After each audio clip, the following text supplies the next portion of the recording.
ever not had your luggage show up? Oh yeah. Is that a dumb question or is that a trick question for an airport?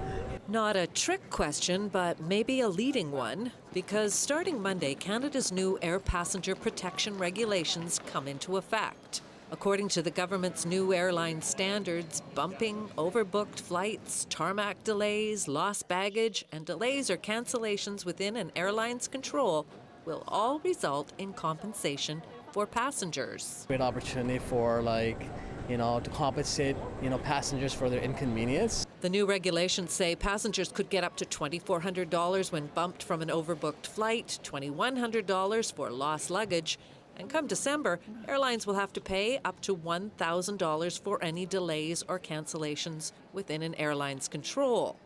But this air passengers' rights advocate says the new regulations are a sham.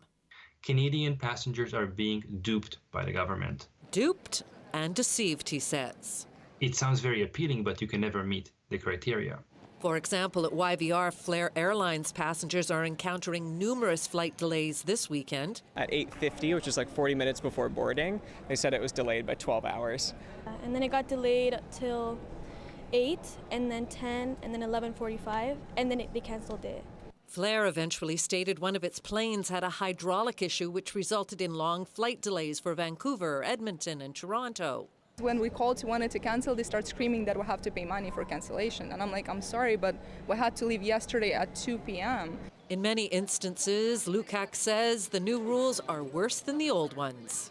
In Canada, what we are going to see starting December is that airlines will be able to avoid paying compensation simply because they will claim that it was weather or it was maintenance. And it's not just passenger advocates that don't like the new rules. Airlines say they're not happy with the proposed compensation levels, while the International Air Transport Association is taking the government to court, asking a judge to declare them invalid, leaving passengers trying to figure it all out. Deborah Goebel, CBC News, Richmond.